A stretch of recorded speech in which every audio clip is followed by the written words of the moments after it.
मड़वा के बाँस धइले रहिले अपन पापा, कैसे करब धिया के दान।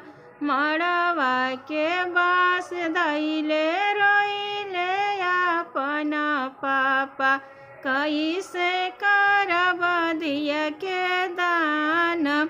गोदिया में पोसी पाली बड़ा कई दिहानी, आजु कैसे करब हम वीरान।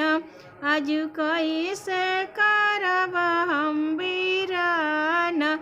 पापा के मोहलिया में घूमी घूमी खेलली, बोलली कोयलिया के बोली, बोलली कोयलिया के बोली।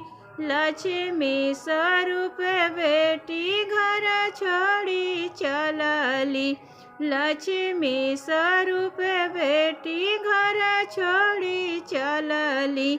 मम्मी पापा रोवे अचधार, ओरिया तर बैठी के रोवेली मम्मी।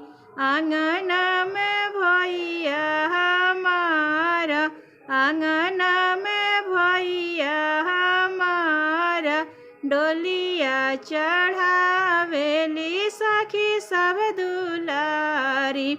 आजु छूटल बाबा दुआर, आजु छूटल चाचा दुआर।